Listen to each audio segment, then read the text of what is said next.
So here we are. Is this March 10th? So bad with dates. I have to get better with dates if I'm going to be doing this diary vlog thing. I don't know. I think it's March 10th. It's Wednesday, whatever it is. It is the Wednesday before we leave, and it is absolutely glorious weather. It got to be like 60 degrees today, and it is just beyond belief nice. As I've talked to you guys before, it has just been so cold and so rainy and so nasty for so long here in Maryland. It's just so amazing that it's actually nice and warm. Again, here in Maryland, normally our winters really aren't too bad. We may get a blizzard, we may get some snow and some ice and all that, but it's gone rather quick. I mean, really, like if it snows in the morning, it's melted by the afternoon. And this year, it was cold, solid from January all the way up until a few days ago. I mean, there's ice on our pond down here. And it has had ice on it for months and months and months, which seriously just doesn't happen here in Maryland. So finally we're getting back to the weather that we're used to. Very nice. 60 some odd degrees today. I just went and did my run, and I could do a run in just a t-shirt and shorts. This feels good. This is the kind of weather. This is the kind of weather that makes you really want to hop in a travel trailer and go see the country. Beautiful, beautiful, beautiful. So today has just been trucking along, starting to do the whole packing thing, which is, oh wow, that's a little weird. So I went off to the dump this morning. So again, we're still divesting and still getting rid of some stuff. So yesterday I took some more stuff to Goodwill, and then today I went and did another dump run. It's amazing how much trash just builds up. I mean, there's just all this, you don't think about it, and then you just start putting things into garbage bags, and all of a sudden you have an entire Prius full of trash bags, which is absolutely ridiculous. So I went off to the dump, and I do have to say, like, going to the dump, like you're seeing some pictures of the dump now, going to the dump proves like how much money the United States has. It's always funny, like everybody complain, or so many people complain about the state of the United States and how bad things are, and I really feel that all you have to do is go to the local dump to make yourself feel a lot better, because you go there and you see all of the things that are being thrown away, and you're like, or at least for me, I'm thinking, you know, if we can throw this much stuff away, a lot of it is actually still good stuff that could be used. If we're throwing this away, I don't think our society is quite as screwed as people think. At least not in the money sense. Maybe in the moral and ethical sense we're screwed. But in the material possession sense, if we can throw these kind of items away, just throw them away to be ground up, I don't think we're doing too bad from that material standpoint. But I went over to the dump today to get rid of that stuff, and then drove back through the country. And it was just amazing. It was just so beautiful out in the country and seeing all the farms. So it's really cool here with the Baltimore area. It's kind of funny how it works out, because like Baltimore City is a rather dense city as far as cities go, and then you have the suburbs, and the suburbs though really just ring right around the city. And so if you don't have to go very far north of Baltimore City before you get into like really old time farmland, like horse farm type areas where they just have hundreds of acres of land just for horses, and literally it's one horse farm beside another horse farm beside another horse farm. So you just go out there and it's just completely idyllic, and it's amazing because it's really like if you get as far as Hunt Valley, which is, I don't know, just 5 minutes north of the Beltway, you're up in this amazing farm country. And so that was just great to drive through the day and to show you the pictures now. Just, that was so amazing. And came home, like I say, just sucking in all the nice, beautiful sun and the warmth, and started doing the packing. Because I realized that it is Wednesday. It's Wednesday night now. So we don't have that much longer. You know, we have Thursday, Friday, Saturday, Sunday. So we have 4 days, and then we leave Monday morning. We leave for a long time Monday morning.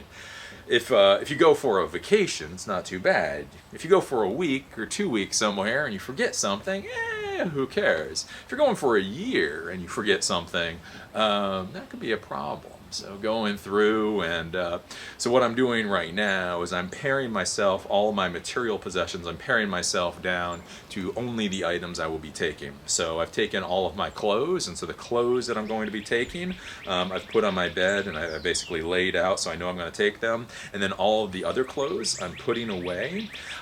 For my computer, I've stripped down, so I took away my nice big 2 monitors and packed them away, and so now I'm using just my one singular little laptop, which the MacBook, which is kind of weird. I'm a guy who really likes big screens, so I normally have 2 like 30-inch screens sitting by my computer that I use, and getting rid of those and only going down to the laptop. And the reason that I'm doing this, and something to think about if you go on any big, great adventures, is that if you're going to be doing anything functional on your trips, is that you have to make sure that you can functionally do whatever it is you need to do before you leave, right? So with paring down my clothes, I'm getting all of the clothes together and just the clothes together and starting to wear just those to make sure that I do have the right clothes, so I'm not like forgetting something. As far as the computer goes, I'm paring down to just my MacBook Pro now, getting rid of the monitors, getting rid of all the accessories I'm not taking, to make sure it in fact does what I need it to do. I don't want to, get down to Colonial Williamsburg or get down to Charleston, South Carolina and realize, oh, I forgot this adapter, or oh, because this particular screen is so small, I can't do what I literally need to do. If I find problems now with what I'm doing, I can figure out a solution. I've got a house full of computers and gadgets and stuff. I can duct tape together a solution. If I find the exact same problem and I'm down in Charleston, South Carolina, it suddenly becomes an expensive issue. Either something has to be shipped down to me, I have to go buy something, so on and so forth. So if I find the problem now, it's simple, no big deal. I just take a couple of minutes and fix it. If I find the problem later, that's just gonna be horrible. So that's, paring down all of this stuff, figuring out what's gonna go, what's not gonna go, getting into the whole discussions with the wife about what kind of clothes we're going to be wearing. So I thought we were going to be wearing much more functional, like completely functional clothes, and she wants to be cute. Which isn't a bad thing. Again, when I talk about my wife, sometimes she thinks I'm laughing at her, and I'm really not. It really is. There's all these little decisions that you don't realize you need to talk through and think about, especially if you have a spouse. If you're going to be taking a year-long trip in a travel trailer, like what clothes are you in fact going to take? Is it all going to be t-shirts and jeans? Is it all going to be like North Face tech gear? Is it going to be corduroys and button-down shirts? Just because you're in a travel trailer doesn't mean you have to dress in any particular way. You could have an entire wardrobe of tuxedos and live out of a travel trailer if you wanted to, right? I mean, there's no right way to do anything. And so these are the kinds of discussions that you need to have and you need to think through, do I need to bring a suit? And should I bring nice pants? Should I bring a tie? Should I bring this? Should I bring that? Am I going to bring something and it's only going to sit collecting dust? Or should I bring it? It may simply collect dust, but if I really need it, I will really need it. It's all those things that you have to weigh and you have to think about and figure out. And it's best to do, again, it is best to do when you are still home, and you can figure it out pretty easy. If you decide that you need to bring a nice set of slacks and a button-down shirt, if you decide that while you're still at home, you can just go to the closet and grab those items and throw it in the travel trailer. And if you decide that when you're 1,000 miles away, then you've got to buy and blah, blah, blah. So those are the things to be thinking about, because a lot of people, you don't think about it enough. I mean, that's one thing, it's one of those things that people don't realize enough with any kind of project, no matter what project you do, that planning is usually the most important thing. People always, like, the weird thing is when people think about any project, whatever project it is, whether it's creating a startup company, whether it's building a house, whether it's going on a trip, they always think the idea is the most important thing. They think working is the second most important thing, grinding through, and then they think like planning is kind of like that third thing that'll get done at some point. And what I've found in life, realistically, is that generally it's planning is the absolute most important thing. The grind is the next important thing, and the idea is in fact rather small. If you don't have a good plan, if If you don't have a good plan, it doesn't matter how much work you do. It doesn't matter what your idea is. It will all fail, right? Because, you know, the idea is this much of any endeavor. Let's go into a travel trailer and go cross country. But then there's the planning. Does the vehicle that we have, will it be able to tow said travel trailer? Will we be able to put enough stuff in said travel trailer? Do we have enough money to take this trip? You know, this and that and the other, you know, all this planning stuff. And then once you figure out the planning stuff, then you go through and you do the work, and then the work is simple. I talk about this a lot in my other videos, where people think that easy and hard and simple and complicated are synonyms. So they think that easy equals simple and hard equals complicated, which is absolutely and utterly not the case. Simple, complicated, easy, hard, these are completely different things. So something that is simple is very easy to think through. There's not very many steps to it. Something that is complicated has a lot of steps to it. Something that is easy is physically easy to do. It is physically easy to pick up a stick. Something that is hard is physically hard to do. It is physically hard to pick up a boulder, right? You know, one is mental, simple, complicated is mental, easy, hard is more the physical. And so that's what you think about, is that planning from a physical standpoint is rather easy, but it's complicated. It doesn't necessarily need to be very stressful. It doesn't necessarily need to take a lot out of you, but you do need to sit there and plot everything through and make sure as much as possible. Plan on as many contingencies as you can plan on, and figure out, you know, what you think about those things. Then the actual work, the work itself isn't complicated. The work itself is exceedingly easy, but it's hard. When you're doing the work, you shouldn't be thinking about all these things. You should just be running through the plan. The time to be thinking is when you're planning, laying everything out, creating your checklist, creating the storyline for what you want to have happen. That is when you sit there and you mentally think and you figure everything out. Once you've figured everything out, then it's hard, it may be physically difficult, you know, or physically hard to go through and move all these items and fold and do all that kind of stuff. But you should just be going down a checklist. You know, step one, do we have the toothbrushes and toothpaste? Yes. Step two, do I have 10 shirts and 5 jeans and 10 socks and 10 underwear? Yes. Okay, now I'm going to pick those up and move those. Do I have the bicycles? Yes. Do I have this? Yes. Do I have this? And you just kind of jot through. And if you do that, life will go a lot easier. I swear, I swear. So that's really all there is. That is. It's weird, too, because, as I've said before, essentially, unless something weird happens, this probably will be the last time we really live in this house, too. Wife and I have been really talking about it, and basically the house, unless something happens, unless something weird happens, the house will get sold when we come back. So it is weird, like walking through the house now too, is because not only are we packing up stuff to go, but we're also packing up stuff so that when the house sitter comes, they feel comfortable here, and so that when we come back, if we decide to sell and move, that it's all much easier to deal with.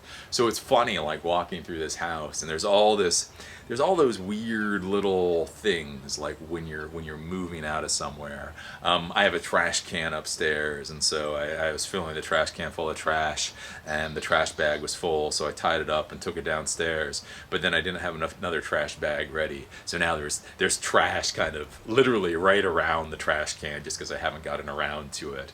That's something that I've noticed. Whenever I move, there are these little things such as trash around trash cans instead of in it, because you're not really that worried about it anymore. Going into the bathroom, and everything used to be laid out so perfectly, and now everything is kind of getting stripped down and it looks bare. And then there's a smell when everything is getting packed up. I don't know if it's the dust from things getting moved or from packing boxes or what. There's just this smell in the air as you're packing everything up. It's just so, it's just one of those things. This has been a good house. This has been a good house for 4 years. Yeah, I guess we've had this for 4 years. Been in it for a little over 4 years. It's been a good house, but as I say, it was based on a different thought process. So that's, again, as I've said, some people have said, oh, you'll go out on this RV and you'll decide it's not really the life for you, and you'll go back to a house. And it's one of those things. And again, yeah, maybe we will go back to a house, but it won't be a house this size. It won't be a house this big. You have this idea, or we had this idea of what you wanted. Something you can put statues in. Again, I've collected statues. I have 1, 2, 3, 4, 5, at least 5 decent size. I mean, statues, temple grade statues. And there's a point in your life when you think that's cool. There's a point in your life you're like, yeah. And then at some point you're looking at these statues going, why do I own statues? You know where temple grade statues should be? Temples. That'll be the interesting thing when we do decide to move, is what to do with statues. Like, seriously, what do you do with 6 foot, 100-pound, hundreds of pound statues? I have a 6-foot bronze Shiva statue. What do you do with that? It's not exactly something you can put at the flea market. But that will be something to figure out. But it's all, we're getting packed up. The other little advice I would give, if you ever do get a house sitter, and something to think about, is that it's really easy to think, if you're going to get a house sitter and they're not going to be paying rent, that you don't pack up your own things, that you kind of leave your own stuff around, because it is your house, you do own the house. But one thing to think about, like with the person that's coming here, they'll be living here for a year, one of the reasons that we're packing so much up now, beyond moving and all that once we get back, is we're packing up so much so that they feel comfortable while they're here.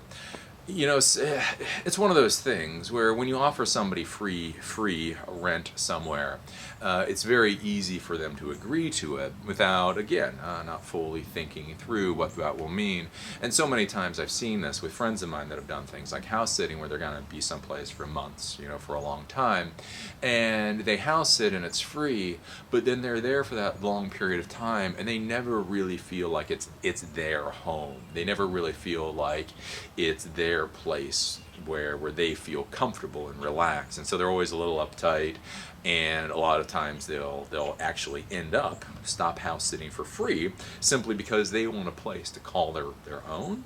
And so again, that's one of those weird things you have to think about with human psychology, is and how real humans actually work. And so why we're trying to clean everything out. So we're cleaning everything out of the master bedroom, we're cleaning everything out of the guest bedroom, we're cleaning everything out of the offices. They're going into two rooms that we have basically that we'll use for storage, and that'll get locked up.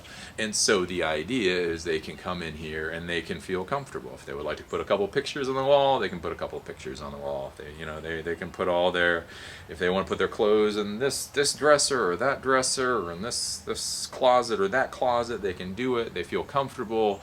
They can come home, and they're not always confronted with our things to say, this isn't your home, this isn't yours, you are just staying here, right? One of those things to think about, because it's easy. It would be easy to say, they're getting us for free, we'll just leave our stuff. But then think about it yourself. Do you want to be someplace 9 months and still kind of feel like you have to tiptoe around because it's not really your place? Really, the only rule I gave the person is no smoking. Because we just had this whole deck system put in, and it's all the plastic synthetic stuff. And so the only rule I told the person, I was like, the only really hard and fast rule is no smoking. No smoking, because if you drop something on this, it will melt that quick. And that is the one thing I will not tolerate from people, is people melting my deck and such. But yeah. Anyways, with that, I will be off. I have my second to last night at Kempo, so I'm gonna go practice beating up some people a little bit. Again, all these weird little things you get so used to, you don't even really think about not doing them anymore. So Kempo, I've been doing this for 5 or 6 years now, and sometimes I haven't been the best student. I haven't been the best student quite a bit of the time. But it's always been there. It's always been something to go to. And then to think about it and be, oh, I may never actually go back to that Kempo school again. But that is life. And that is progress. So with that, I will leave you guys to enjoy a few of the pictures that I took today. It is absolutely, utterly this is just glorious weather.